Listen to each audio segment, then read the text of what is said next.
자, 우리, 어, 굉장히 오랜만에 제가 설교하는 느낌이 드는 게, 지난 안식일에 금토에 제가 다 교회에 없었죠. 주말 부흥회 때문에. 그리고 화요일 날 목회자 협의회 때문에 또 교회를 비웠죠. 그래서 거의 한 주 조금 더 되는 시간 만에 제가 또 교회에 다시 돌아와서 이렇게 말씀을 함께 나누게 된 것 같습니다. 아, 역시 어디 나가는 건 너무 번거롭고 힘든 일입니다. 근데 어디 안 가고 교회에서 우리 교회에 있는 게 제일 나은 것 같아요. 자, 오늘 말씀 제목은 이제 예수님이 안 계십니다. 저희가 마가복음을 계속 거의 언제부터였죠? 잘 기억나지 않지만 아무튼 꽤나 오랜 시간 동안 저희가 마가복음을 계속해서 살펴봤는데 오늘은 그 마가복음의 마지막 시간입니다. 마가복음의 마지막 시간으로서 우리 이제 예수님이 안 계십니다라는 제목으로 함께 말씀을 좀 나눠보도록 하겠습니다. 요즘 멘탈이라고 많이 하죠. 멘탈이 무너졌다 혹은 멘탈이 붕괴됐다. 뭐 이런 말을 많이 합니다. 이게 언제 보통 많이 쓰냐면 내가 너무 이렇게 낙담한 상황에 빠지거나 혹은 이렇게 뭐랄까요? 좀 회생할 수 없는 정신 상태에 빠지게 되었을 때 이제 뭐라고 이야기하냐면 멘탈이 무너졌다. 멘탈이 망가졌다라고 이야기를 합니다. 근데 이 표현은 어디나 쓸 수가 있어요. 뭐 공부할 때도 쓸 수 있고요. 뭐 운동할 때도 쓸 수 있고요. 혹은 뭐 일을 할 때.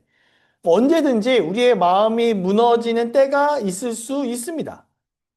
바로 그럴 때 우리에겐 든든히 잡아주는 존재가 필요합니다. 우리 근처에서 우리를 잡아주고 응원해주는 이러한 사람들. 우리는 그런 사람을 이렇게 정신적인 지주라고 부르죠. 그죠? 꼭 어떤 그 뭐랄까요? 좀 이렇게 훌륭한 사람, 꼭 뭐 위대한 사람만 나의 정신적 지주가 되는 건 아닌 것 같고요. 때로는 가족이 내 정신적 지주가 될 수 있고요. 혹은 우리 아이들이, 혹은 내 아내가, 혹은 남편이 내 정신적인 지주가 될 수 있는 것 같습니다. 뭐 내가 이렇게 답답한 마음을 혹은 내가 힘든 마음을 털어놓고 함께 힘을 낼 수 있도록 만들어주는 존재가 있다면 아마 그 사람이 우리의 정신적 지주가 될 수 있을 거라고 생각을 합니다. 영적인 부분에 있어서도 마찬가지 아닐까요? 뭐 예를 들어 뭐 우리 언제나 우리는 어쩌면 영적인 싸움을 해 나가며 살아가는 사람들이기 때문에 예상치 못했던 어떤 낙담에 빠질 수도 있고요. 그리고 그런 영적인 어려움을 이겨내지 못해서 휘청휘청하는 경우도 분명히 있고요. 근데 그럴 때 우리들을 붙잡고 일으켜 세워주실, 그리고 나와 함께 이 길을 걸어갈 영적인 지주가 우리들에게 필요합니다. 오늘 우리는 마가복음 마지막 시간에 우리의 어떤 그 시대의 정신적인 지주가 사라진 상황 속에서 보여주는 두 무리의 모습을 저희가 오늘 함께 살펴보려고 합니다. 상황은 같아요. 자, 그 시대의 큰 스승이자 구원자이자 또 메시아이셨던 예수님께서 돌아가셨어요. 이 상황은 누구에게나 동일합니다. 그러나 그 상황 속에서 보여주는 사람들의 모습은 너무 달랐어요. 자, 어떤 차이가 있었는지 16장 1절부터 우리가 함께 내용을 좀 하나씩 살펴보도록 하겠습니다. 자, 먼저 예수님께서 안 계신 상황 속에서의 바리새인들입니다. 자, 바리새인들은 소원 성취를 한 거예요. 그렇게 눈에 가시였던 예수님을 십자가에 못 박는 데 성공을 하게 됩니다. 그리고 아리마대 사람 요셉과 니고데모가 이제 예수님의 시신을 수습을 하고요. 그 시신을 요셉이 준비한 무덤에 이렇게 안치시키게 됩니다. 요셉이 세마포를 사고 예수를 내려다가 이것으로 싸서 바위 속에 판 무덤에 넣어두고 돌을 굴려 무덤분에 놓음에 때에 막달라 마리아와 요새의 어머니 마리아가 예수 둔 곳을 보더라. 자, 예수님 돌아가셨고 예수님의 시신을 수습해서 그 이렇게 무덤에 이렇게 잘 안치를 하게 됩니다. 그러고 나서 이제 안식일을 맞이하게 되는 거예요. 어쩌면 지금 이 제자들, 특히 또 이 마리아와 어머니 마리아 이 사람들에게, 예수님을 사랑했던 사람들에게 이 시간은 지난 3년간 보내왔던 수많은 안식일 중에서 예수님 없이 그분의 말씀과 그분의 사랑과 그분의 존재 자체가 없이 맞이했던 첫 안식일이라고 할 수 있습니다. 자, 그러면 삶의 목표이자 예? 꿈에 그리던 소원이었던 예수님을 죽이는 데 성공했던 바리새인들. 이 사람들에게도 동일한 안식일이겠죠. 그들은 이 안식일을 어떻게 보냈을까요? 예수님을 죽였으니, 마음속에 근심이 사라졌으니, 막 이렇게 방해물이 사라졌으니, 좀 후련하게 안식일을 좀 보냈을까요? 기분 좋게 안식일을 좀 보냈을까요? 적이 없어져서 편할 거라고 생각했던 그들의 마음은 사실 전혀 편하지 않았습니다. 아니, 오히려 예수님이 살아계실 때보다 더 불편했어요. 왜 그랬는가? 왜 예수님이 안 계신데도 더 불편했는가? 이렇게 나와 있습니다. 그들은 그리스도를 죽이려는 그들의 목적을 달성했으나 저희가 기대했던 승리감을 느끼지 못했다. 그들의 승리가 분명해진 시간에도 그들은 다음에 또 무슨 일이 일어나지 않을까 하는 의구심으로 괴로움을 당했다. 그들은 그리스도께서 살아계실 때 백성에게 끼치던 감화를 질투했었는데 이제 그분이 죽으셨는데도 그리스도를 질투하고 있었다. 그들은 그리스도께서 살아계실 때보다도 죽으신 지금의 그분을 훨씬 더 두려워했다. 그들은 백성들의 마음이 그리스도께서 십자가에 못 박히실 때에 일어났던 사건에 더욱더 쏠리지는 않을까 하여 몹시 두려워하였다.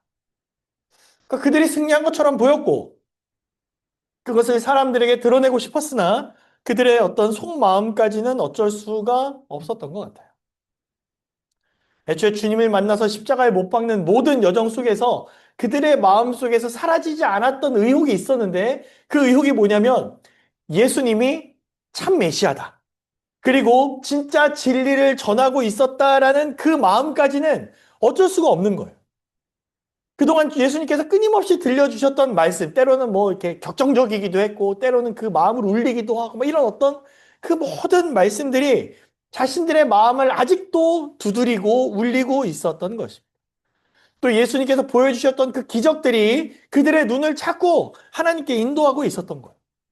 그런데 이 바리새인들과 이 제사장들, 유대인들은 그걸 외면했죠. 보지 않겠다고 거절하고 피하고 눈을 가린 것입니다. 그 결과가 뭐예요? 주님이 죽으셨는데, 주님이 안 계신데 주님을 질투해요. 주님이 안 계신데 불안함이 가시질 않는 겁니다. 제사장들이 몹시 달콤하리라고 생각했던 복수가 이미 그들에게 쓰디쓴 것이 되었다. 그들은 백성들로부터 심한 비난을 받고 있었다는 것을 알았으며 그들이 영향을 끼쳤던 예수님을 반대하도록 했던 바로 그 사람들이 이제 그들 자신이 한 부끄러운 일로 무서워 떨고 있다는 사실을 그들은 알았다. 이 제사장들은 예수님을 기만자로 믿게 하려고 애썼으나 그것은 헛된 일이었다. 자, 지금까지 살펴본 말씀 속에서 우리가 확인할 수 있는 건 딱 그거예요. 예수님이 안 계신데 예수님을 질투해요. 왜요? 뭐 때문에 그럴까요? 예수님께서 그동안 주셨던 말씀이 가진 힘이에요. 말씀이 가진 그 영향력입니다. 예수님은 지금 안 계시지만 예수님께서 당시 백성들과 바리새인들에게 주신 말씀은 사라지지 않아요. 아무리 예수님께서 돌아가셨다 하더라도 사도행전으로 넘어가면 이제 부활로 승천하셔서 아예 예수님께서 안 계시잖아요. 그럼에도 불구하고 말씀은 살아있는 거예요. 우리는 어떻습니까? 우리 시대에도 예수님의 말씀은 여전히 살아있잖아요. 그런 것처럼 예수님이 안 계시지만 예수님께서 뿌리신 이 말씀의 힘과 영향력이 여전히 살아있는 거예요. 같이 한번 읽어볼까요? 히브리서 4장 12절 하나님의 말씀은 시작. 하나님의 말씀은 살았고 운동력이 있어 예리하여 혼과 영과 및 관절과 골수를 찔러 쪼개기까지 하며 또 마음의 생각과 뜻을 감찰하나니. 자, 여기에 보시면 이게 하나님의 말씀은 살았고 이렇게 나와 있잖아요. 여기 살았고라는 이 표현이 활동성을 의미합니다. 그냥 뭐랄까요? 좀 이렇게 정말 죽은 듯이 누워서 숨만 쉬면서 사는 그게 아니라 진짜 엄청나게 활동력이 있는 그 살아있다라는 뜻이에요. 시간이 지날수록 사라지고 도태되고 없어지는 것이 아닌 온 세상에 영향을 미치고 더 나아가서 사람의 마음과 생각과 뜻을 감찰하는 것. 그게 사람들에게 주신 또 우리에게 주신 말씀의 힘이었던 것입니다. 그러니까 아무리 예수님이 죽었다고 하더라도 그래서 안심하고 싶은 바리새인들이라 하더라도 이미 선포되었고 이미 그들이 들었고 사람들 속에 막 살아 숨쉬고 있는 이 말씀을 외면할 방도가 없는 거예요. 그러니까 뭐 할 수밖에 없어요? 바리새인들은 또 불안해할 수밖에 없어요. 아, 이것도 말씀으로 어떻게 되는 거 아닌가? 그 말씀이 아직도 이렇게 힘이 있다고? 그럼 다른 사람들은 어떻게 보냈을까요? 예수님의 무덤에 한 여인들이 찾아옵니다.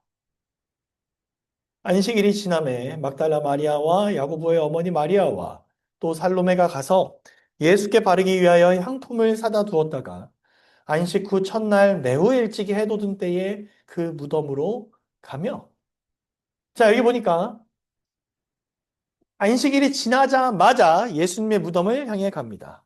이유가 뭐였어요? 뭐 하기 위해서요? 예수님의 몸에 뭘 바르기 위해서? 향품을 바르기 위해서. 그러나 아까 우리가 살펴봤던 대로 그 앞에는 돌이 막고 있었기 때문에 그들은 가면서 걱정하는 거예요. 우리가 그 돌을 치울 수 있을까? 너무 커서 안 될 것 같은데. 그럼 이 향품은 어떡하지? 하고 걱정하면서 무덤에 딱 가는데 무덤에 딱 도착하니까 어떻게 됐어요? 돌이 옮겨져 있어요. 놀랍기도 하고 의아하기도 하고 그래서 무덤 안에 들어가 봅니다. 무덤에 들어가서 흰 옷을 입은 한 청년이 우편에 앉은 것을 보고 놀라매 청년이 이르되 놀라지 말라.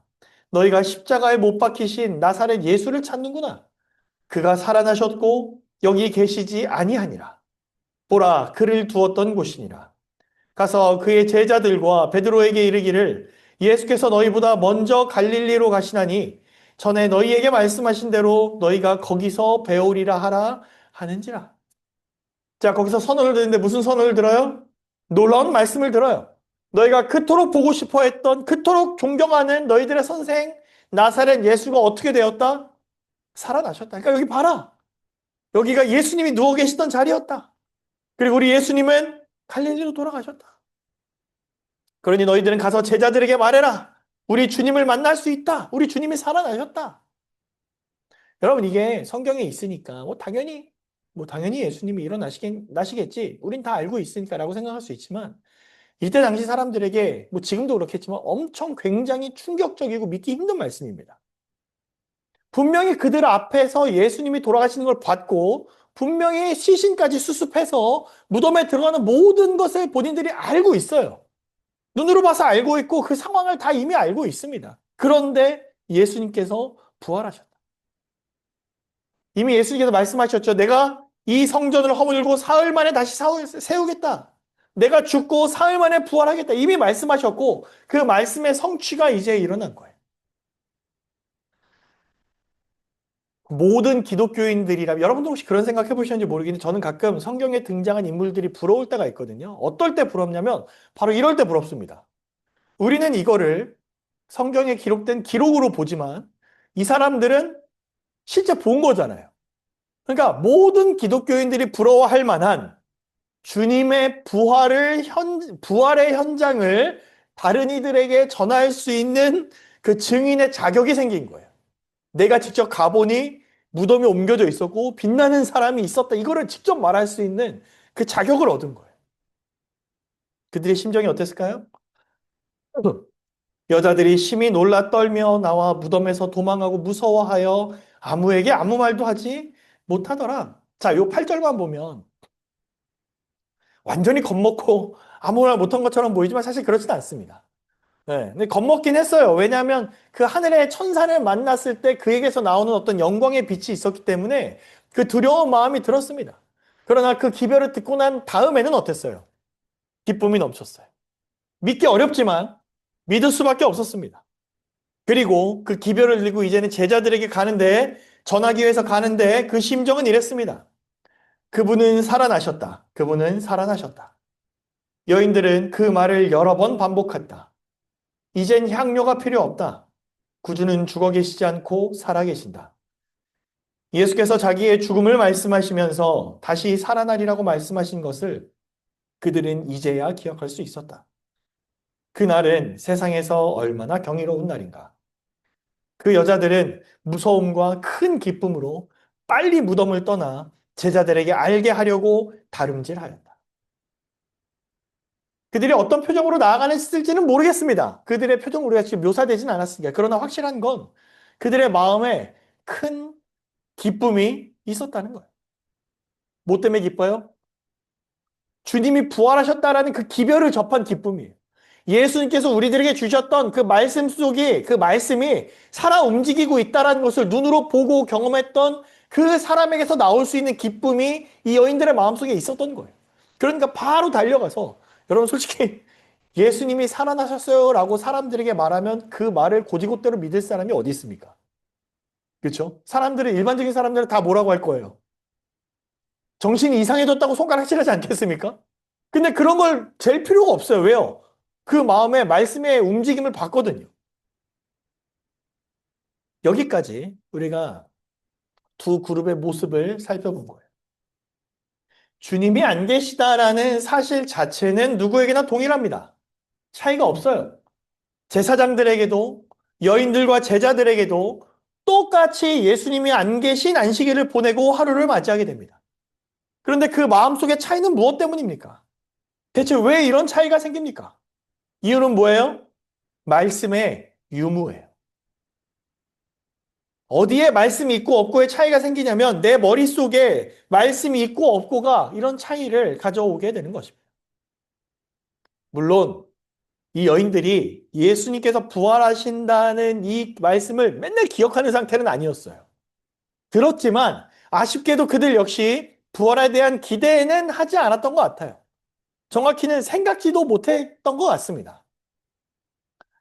그리스도의 십자가 곁에 섰던 여인들은 안식일이 지나가기를 고대하고 있었다. 주일 중 첫날 미명에 그들은 구주의 몸에 바를 귀중한 향품을 가지고 무덤에 갔다. 그들은 예수님이 죽은 자들 가운데서 일어나시리라고는 생각지 못했다.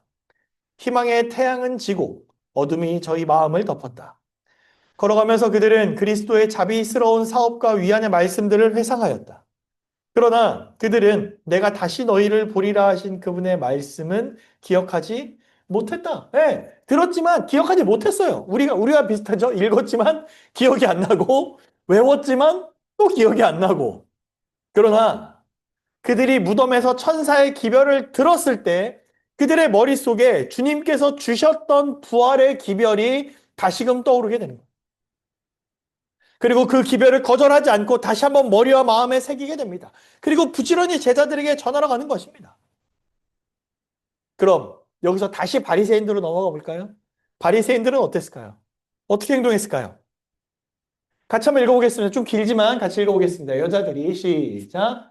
여자들이 갈제 파수꾼 중 몇이 성에 들어가 모든 된 일을 대제사장들에게 고하니 그들이 장로들과 함께 모여 의논하고 군병들에게 돈을 많이 주며 가로되 너희는 말하기를 그의 제자들이 밤에 와서 우리가 잘 때에 그를 도적질하여 갔다 하라. 만일 이 말이 총독에게 들리면 우리가 권하여 너희로 근심되지 않게 하리라 하니 군병들이 돈을 받고 가르친 대로 하였으니 이 말이 오늘날까지 유대인 가운데 두루 퍼지니라. 자, 그들도 예수님이 부활하셨다는 소식을 들었어요. 감춰질 수 없었어요. 왜냐하면 그들이 부탁해서 무덤을 지키도록 세워놓은 경비병들이 모조리 다 증인들이 되어버렸어요. 자신들이 원래 이 경비병이 세워진 것도 자신들의 얄팍한 수였거든요. 혹시 예수님이 진짜 부활했다 하더라도 아예 그 돌을 막아가지고 못 나오게 할 심산으로 그리고 혹 제자들이 훔치러 올까봐 이 모든 걸 대비해서 병사들을 세워놨는데 예수님이 부활하심을 본 증인들로 그들이 바뀌어버린 거예요. 그러면 이 기별을 들은 제사장들이 취해야 할 태도는 무엇입니까? 아마 그때라도 그 사람들이 회개하였다면 주님은 그 회개를 기꺼이 받아주셨을 거예요. 내가 메시아를 핍박했다고, 내가 큰 죄를 저질러, 내가 정말 하나님 앞에 죄인이라고 회개했다면 받아주셨을 거예요. 하나님께서 그들의 죄를 용서해 주셨을 것입니다. 그러나 그렇게 하지 않았어요. 그 모든 일에 눈을 감고요. 오히려 증인들을 다시 어떻게 해요? 더 큰 돈을 주고 다시 그들을 매수해 버립니다.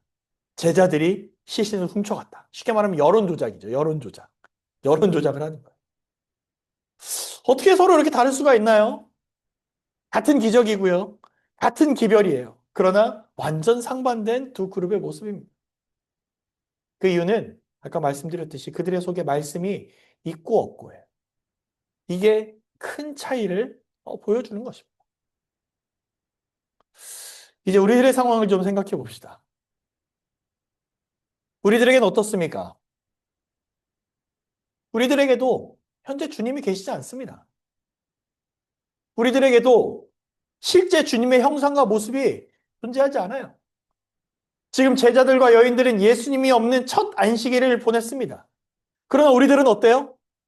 태어나면서부터 지금까지 우리는 늘 예수님이 없는 안식일을 보내고 있어요. 그렇잖아요. 그럼 우리가 지금부터 유념해야 하는 것은 무엇입니까? 동일하게 예수님이 안 계신 안식일을 매주 보내고 있는 우리들이 다시 한번 유념해야 되는 것은 뭐예요? 우리들에게 말씀이 있는가? 이런 현실 속에서 우리가 이 말씀이 있는가라는 주제를 놓고 먼저 기억해야 될 것은 하나님께서 우리들에게 어떤 말씀을, 특별히 어떤 약속을 주셨는가입니다. 고린도전서 10장 13절 같이 한번 읽어보겠습니다. 시작. 사람이 감당할 시험 밖에는 너희에게 당한 것이 없나니 오직 하나님은 미쁘사 너희가 감당치 못할 시험 당함을 아니하시고 시험 당할 즈음에 또한 피할 길을 내사 너희로 능히 감당하게 하시느니라. 우리가 이제 주님을 실제로 만난 적이 없다는 사실이 우리들에게 엄청나게 불리함이라고 생각하지 않아도 되는 이유는 뭐냐면 고린도 교회 사람들도 주님을 만난 적이 없습니다. 그렇죠? 아니 사실 성경의 대부분 사람들이 주님을 만나본 적이 없어요. 네, 우리는 사복음서를 통해서 예수님의 일대기를 알지만 그 이후에 대부분의 교회는 다 그들도 전해진 말씀을 통해서 주님을 믿는 것이고 전해진 말씀을 통해서 약속을 믿는 것이거든요. 그렇게 우리와 동일한 사람들에게 주신 말씀은 뭐냐면 감당할 시험을 주신다라는 거예요. 이 말은 뭐예요? 너한테 시험을 줄 거야가 초점이 아니라 보호하심이 약속되어 있다라는 거예요. 하나님의 보호와 인도하심 아래 감당할 시험입니다. 그럼 만약에 이런 하나님의 보호하심이 없다면 우리들에게 감당할 만한 시험이라는 게 어디 있겠습니까? 다 엄청난 시험이잖아요. 그렇죠? 그러나 하나님께서 우리에게 주신 분명한 약속 중에 하나는 보호하신다라는 거예요. 우리의 생명과 우리의 모든 기능은 그분께 속해 있다. 그분께서는 매 순간마다 우리를 보호하신다. 그분께서는 살아있는 기계가 계속해서 작동하도록 하신다. 만일 한순간이라도 작동시키는 일이 우리에게 맡겨진다면 우리는 죽을 것이다. 우리는 전적으로 하나님께 의존하고 있다. 아주 근본적인 말씀인 것 같아요. 우리가 지금 심장을 뛰게 하는 것. 우리가 제가 최근에, 지금은 이제 안 그러는데, 제가 저희 집사람한테 한번 뭐라 그랬냐면, 여보, 나 요즘 이상하게 침을 삼키는데 공기가 자꾸 들어간다? 라고 이야기를 한 적이 있어요. 그쵸?